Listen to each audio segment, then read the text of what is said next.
Merhabalar sevgili arkadaşlar, mutlu bir gün diliyorum sizlere. Evet, bu yayında pazartesi günü yaşayacağımız Terazi burcundaki yeni aydan bahsedeceğim. Ve burçlara nasıl bir etki verecek, hangi burç hangi alanda yeni adımlar atacak onlardan bahsedeceğim. Evet, yeni ay 2 derece Terazi burcunda ve 4. evde doğuyor. 4. ev biliyorsunuz hayatımızın temel yapı taşlarıdır. Özellikle yaşadığımız, barındığımız, tutkulu olduğumuz, hatta bağımlı olduğumuz diyelim yerler. Bunlar ailemiz, köklerimiz anlamında düşünebilirsiniz. Bir yengeç yükseliyor. Yengeç de yine aslında geçmişle de çok alakalı, eskiyle çok alakalı. Çünkü Merkür zaten retro. Biraz nostaljik bir yeni ay olacağını söyleyebilirim. Tabii yine köklerimizi, evimizi, yerleşim yerlerimizi, ülke, vatan, topraklar, mesela emlakla ilgili konular, vatanımızı ilgilendiren konular da yine burada, ama bireyselde baktığımızda daha çok ailevi kavramlar, köklerimiz ve yaşadığımız alan. Şimdi terazi biliyorsunuz bir güzellik, estetik, denge, huzur, uyum burcu. Venüs tarafından yönetiliyor. Dolayısıyla güzel şeyleri aslında işaret eden, sevimli şeyleri ortaya çıkartan. Bunun yanı sıra da tabii ticaretle de çok alakası var. Kadınlarla çok ilgisi var. Para ve ekonomiyle de çok yakından ilgili bir burç. Şimdi burada başlangıçlar genellikle 2 derecede olduğu için tabii Venüs'e bakıyoruz Başak Burcu'nda.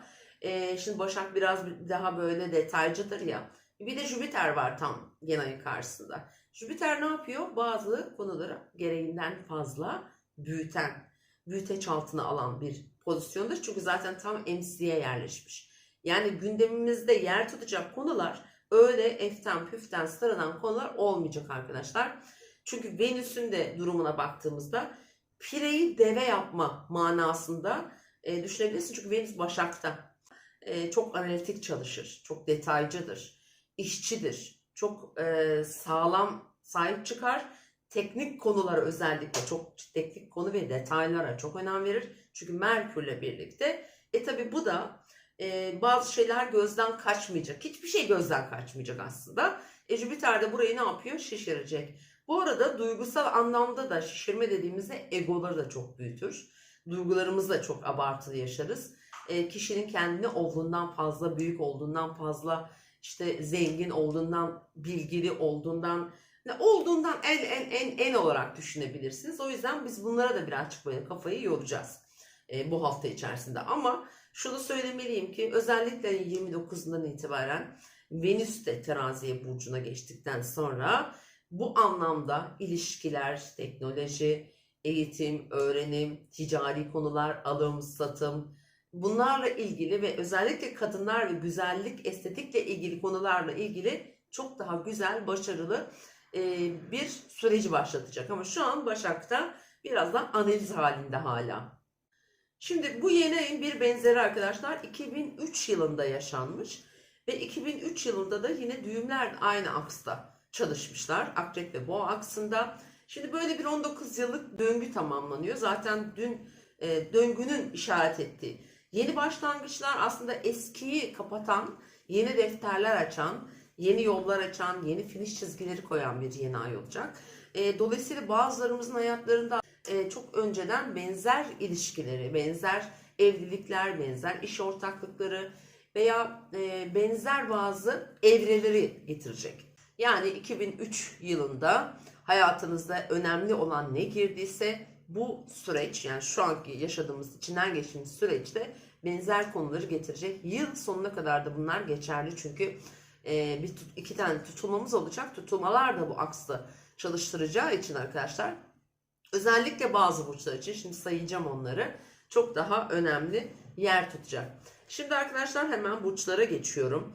Koç burçları, koç ve yükselen burcu koç olan arkadaşlar, şimdi yeni ay 7. evinizde doğacak ve 10 Ekim'e kadar da güçlü olarak çalışacak. En çok ilişki yaşayacak, yeni başlangıçlar yapacak, yeni tanışmalar olabilir. Hayatınızda yeni girecek bazı iş kavramları da olabilir bu arada. Ticari anlamda da bakmak gerekiyor çünkü. Başlangıçları yapacak burç siz olacaksınız. Yalnız yani Jüpiter'in bu büyüten etkisi, abartan koşulları, fazlalaştıran böyle bazı konularda biraz orada dikkat etmekte fayda var. İş hayatınızla da ilgili olabilir bu tanışmalar. Çünkü bazı mesela evlilik, ortaklık, işle ilgili konular ve sağlıkla ilgili konular, gelişmeler, burası hep birbirine bağlı. Daha çok işle ilgili konular, iş ortaklıkları, ama evliliklerle de ilgili ya da hayat arkadaşı edinme gibi konular da en çok hayatınızda olacak. Bazı koçlar için de şöyle bir şey olabilir. Önemli mesela mahkemeler, bunlar bireysel değil de biraz daha yaşadığınız yeri ilgilendiren toplu, böyle bazen bir konut projesine girmişsindir işte.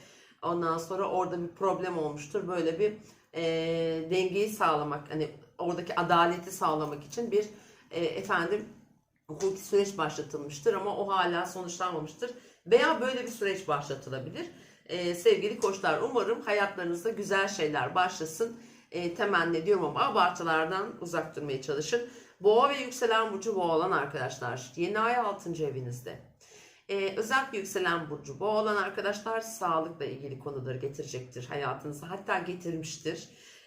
Ben mesela boğa ve sağlık sorunu yaşıyorum. 2-3 günden beri ciddi hastayım arkadaşlar.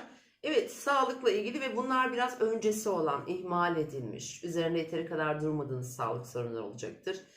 Onlara dikkat edin lütfen. Boyun, boğaz bölgesi mesela olma ihtimali yüksek tabii ki. Ve Başak Burcu'nda bir Venüs, Merkür olduğu için çocuklar, aşk, ilişkiler, ona bağlı konular veya onların sağlık sorunu gibi de düşünebilirsiniz. Aynı zamanda da birçok boğa yeni bir takım, yeni bir ekip, arkadaşı, işle ilgili konularda kurabilirler. Yeni bir işe girebilirler. Burada yeni bir süreç başlıyor çünkü. Özellikle 29'undan itibaren burası çok daha hızlı ve faydalı çalışmaya başlayacak sizler için. İkizler ve yükselen burcu ikizler olanlar, yeni ay en çok size yarayabilir.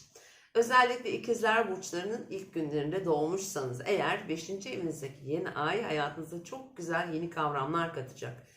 Ve duygusal anlamda, sanatsal anlamda, aşk anlamında, para anlamında, gelecekle ilgili konularda da, çocukları olanlar için çocuklarıyla ilgili konularda, hatta çocuk haberleri de özellikle yükselen burcu ikizler olan arkadaşları getirecek. Çocuklarının eğitim hayatı olabilir. Yeni bir para sektörüne, yeni bir kazanç sektörüne girmek, finansal konularda yeni gelişmeler hayatınızda yer tutabilir. Tabii ki aşk mutlaka olma ihtimali çok yüksek. Yeni bir aşka başlamak, yeni bir tanışmada söz konusu olacaktır. Mars da burcunuzda olduğuna göre tabii ki çok girişkensiniz, enerjiniz de yüksek. Umarım güzel sonuçlar getirir. Ayın 10'una kadar, 10 Ekim'e kadar sürecek bir yeni ay etkisi yaşayacaksınız. Yengeçler ve yükselen burcu yengeç olanlar. Önemli bir yeni ay 4. evinizde, öncü burçta başlayan bir hareket çok daha hızlı ilerler. Aile, ev, yaşadığınız yer veya yaşamıyorsunuz ama yeni yaşamaya başlayacağınız bir yer olarak da düşünebilirsiniz. Yeni ev alma, ondan sonra ev kiralama, evde yeni düzenlemeler, yeni eşya almak gibi konular. Tabii ebeveynler de olabilir bu arada. Anne baba, onların hayatlarındaki düzen ve değişiklik. Tabii burada iş hayatınızı da katabiliriz. Yani yengeçlerin, özellikle yükselen burcu yengeçlerin hayatında köklü bazı yeni adımlar atılacaktır. Hatta yakın çevrelerini de yakından ilgilendirecek, diğer aile bireylerini, yani eğer sevdiği insanlara veya böyle bir süreç olacak. Yani yeni ay en güçlü etkiyi de yine 4. evde yaşayacağınız için sizlere verecek. Aslanlar ve yükselen burcu aslan olanlar, yeni ay 3. evinizde. 3. ev konuları genellikle biraz daha ticari anlamda yeni başlangıçlar, bir eğitim alma, bir alım satım işi. Bunlar her şey olabilir tabii ki. Dijital konular olabilir, teknik konularda olabilir, araba olabilir, yazılı sözlü bazı makaleler olabilir. Bu anlamda ve yakın çevrenizde olan ilişkilerinizi de yeniden düzenleyecek, yeni girişimler, yeni başlangıçlar yaptıracak bir yeni ay olacak sizin için.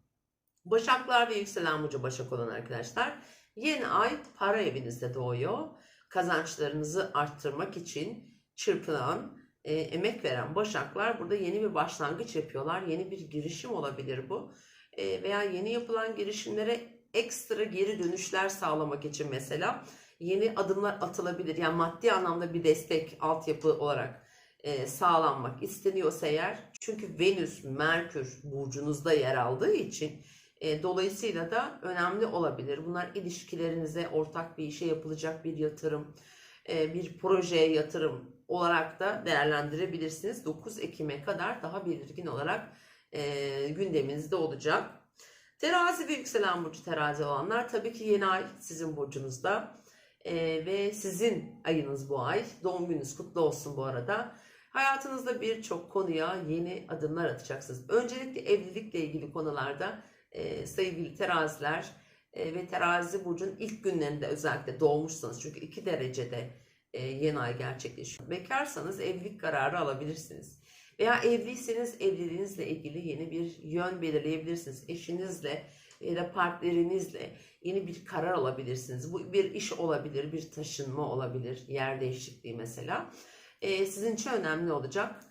Tüm diğer öncü burçlarda olduğu gibi. Tabii ki Venüs ve Merkür 12. evinizde olacağı için burada biraz bazı arka plan konuları da çalıştırabilir. Bilinmeyen şeyleri öğrenmek, çözmek, biraz daha detaylıca araştırmak daha çok sanki gündeminizde olacak gibi duruyor. 29'undan itibaren Venüs'ün de teraziye geçmesiyle sevgili teraziler sizler için çok güzel bir süreci başlatacak.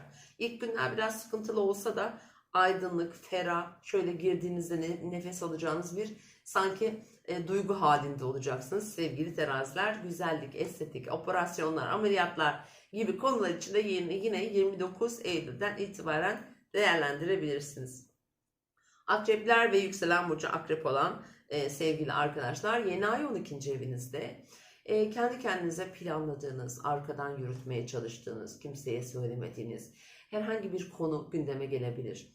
Kendi kendinize içinden çıkmaya çalışıyor olabilirsiniz. 12. ev biliyorsunuz arka plan, biraz yalnızlıkla da alakalıdır ve gizli konularla da ilgilidir. İşte burası aktif olacak önümüzdeki bir ay boyunca. 12. evler genellikle sağlık sorunları da verebiliyor bazen. Yalnız kalmayı verebilir. Duygusal anlamda biraz psikolojik olarak yorucu da olabilir. Ama biraz gizlilikle ilgili konular, sanki arka plan enerjiler daha çok gündeminizde olacak gibi. Bir şeyleri merak ediyor, arkasına düşüyor, araştırıyor olabilirsiniz. Önemli bir süreç sevgili akrepler sizler için de. Tutulmalar yaklaşıyor. Özellikle akrepler, boğalar hayatlarında zaten çok önemli bir dönüm noktası yaşıyorlar bu sene içerisinde. Umarım yeni ay ile birlikte hayatınızda bazı şeyler netleşir, görünür olur. Yay ve yükselen burcu yay olan arkadaşlar, yeni ay sizi destekliyor. 11. evinizde doğacak. 11. ev sosyal bir alan, şanslı da bir alan aynı zamanda. Yeni tanışmalar, yeni ekip arkadaşları, yeni dostlar, yeni çevre, yeni tanışmalarla hayatınıza bir takım yeni şeyler katabilirsiniz. Maddi manevi bunlar olacaktır bu arada. Görünürlüğünüz artacak, daha çok dikkat çekeceksiniz. Bu da size bazı avantajlar sağlayacaktır sevgili yaylar. Jüpiter etkisi altında bir yeni ay. Jüpiter de size destek oluyor aslına bakarsanız. Tam olarak 5. evde tabii çocuklar, aşk, sanat ve yaratıcılık gibi konuları da yine aktifleştiriyor. Hayatınızda önemli insanlar girebilir, değer verdiğiniz insanlar girebilir ve bunlar sizi maddi manevi biraz daha öne taşıyacak, gündeminizdeki konuları biraz daha hızlı böyle ilerletebilecek, çözebilecek potansiyeli sahip insanlar olacak sevgili yaylar. Oğlaklar ve yükselen burcu oğlak olanlar, tabii ki önemli bir yeni ay sizin için. Özellikle yükselen burcu oğlak olanlar için önemli fırsatlar getirebilir hayatınıza. Bu kariyerle ilgili geçişler de olabilir. Terfi veya işte yeni bir işe başlama, yeni bir sektörde bir şeye adım atma olarak da değerlendirebilirsiniz. Tabii doğum haritası nasıl etki alıyor burada, o önemli ama özellikle 10. ev olduğunda tabii ki Başak Burcu, Merkür ve Venüs size destek de olduğu için gecikmiş, kaçırdığınız bazı başarıları yakalayabilirsiniz sevgili oğlaklar. Özellikle yükselen burcu oğlak olan arkadaşlar, burada hani Venüs ve Merkür'ün de desteğini aldığınız için önemli bazı yeni yatırımlar, yeni başlangıçlar, aileyi ilgilendiren konularda da önemli. Yani ama aslında hayatınızın tümünü ilgilendiren bir alanda doğacağı için aile, ev, yerleşim yeri ve tüm ilişkilerinize varana kadar bazı kararlar aldıracak, yeni gelişmeler getirecek hayatınıza. Kovalar ve yükselen burcu kova olan arkadaşlar 9. evinizde bir yeni ay. Elbette ki en güzel etkilerden birini siz alıyorsunuz. Özellikle kova burcunun ilk günlerinde doğmuşsanız eğer tabii ki daha güçlü etki alacaksınız. Yeni başlangıçlar biraz daha uzak seyahatler, farklı kültürler, eğitim, yabancı ülkelere yapılan seyahatler, turistik veya ticari bu alanda gerçekleşecek. Geziler, seyahatler gerçekten bolca olabilir bu ay hayatınızda, yaşamınızda. Yine işle ilgili baktığımızda da ticari anlaşmalar, alım, satım gibi konuları da işaret ediyor tabii ki. Hukuki, mahkemeli davalar varsa, belki de yok ama böyle bir dava da açabilirsiniz. Bir hakkınız olan bir malı, bir parayı, bir ödemeyi alamadığınız bir şey için bir adli bir merceğe başvurmak için de değerlendirebileceğiniz bir yeni ay süreci olacak. Her şekilde size destek oluyor, size fayda sağlayacak bir yeni ay. Bazı kovalar için de ilişkilerinde önemli bazı gelişmeler, haberler hatta diyelim getireceğini söyleyebilirim. Balıklar ve yükselen burcu balık olan arkadaşlar. Evet, yeni ay 8. evinizde. 8. ev miraslı konularınızı, parayı, finansal alanı daha çok işaret ediyor. Bir de paylaşılan kaynaklar. Mesela bir ortak bir malın satılıp alınması. Eş veya partner ilişkilerinden elde edilecek veya ortaklı bir iş yapıyorsunuz. Bir çalışma arkadaşınızdan onlarla birlikte veya onlardan alacağınız bazı haklar diyelim. Veya almanız gereken hakları alamama durumunda bazı girişimler. Bir kredi, mesela bankalarla ilgili konularda kredi almak, kredi ödemek veya mevcut borçları yeniden düzenlemek, yapılandırmak gibi de düşünebilirsiniz sevgili balıklar. İşin para kısmı artık sizde değil, top sanki karşı tarafta, oradan bir adım gelmesini veya oradan bir hareket bekliyorsunuz. Tabii ki balık burcundaki Merkür ve Venüs de biraz da geçmiş kavramları getiriyor. Öncesi olan aslında konuları, ilişkileri burada hayatınıza taşıyacaktır sevgili balıklar. Evet sevgili dostlar, yeni aydan böyle etkiler alıyoruz. Umarım hepimize hayatımızda önemli, güzel gelişmeler getirsin ama tabii ki kadersel 2003 yılında hayatımıza girmiş konuların benzerlerini taşıyacak bu yeni ay bize. Bazı konular tamamlandı bazılarımız için. Bazı karmalar da tamamlanabilir bu arada, çünkü retrolu bir dönem ve tutulmalara da yakın. Karmik ilişkilerin tamamlanması veya mesela çok uzun zamandır beklediğiniz bir mesela ilişkiyi getirebilir. Ki ilişki daha muhtemelen bir iş projesi getirebilir. Özellikle hava grubu burçlar için burada çok daha olumlu sonuçlar olacak bu yeni ayın. İkizler Burcu, Kova burçları, grubu burçlar. Diğer en önemli etki alan burçlar ise Koç, Yengeç, Oğlak ve Terazi burçları olacak. Evet sevgili arkadaşlar, ama bu Terazi burcunun olumlu etkileri 29 Eylül'den itibaren daha hızlı hayatımıza geçecek. Çünkü o gün Venüs artık Terazi burcuna geçeceği için hayatımıza çok daha net, daha huzurlu, daha dengeli, maddi manevi önümüzü daha rahat göreceğimiz bir süreci başlatacak. Sevgili dostlarım, mutlu bir hafta diliyorum sizlere. Görüşmek üzere, hoşça kalın.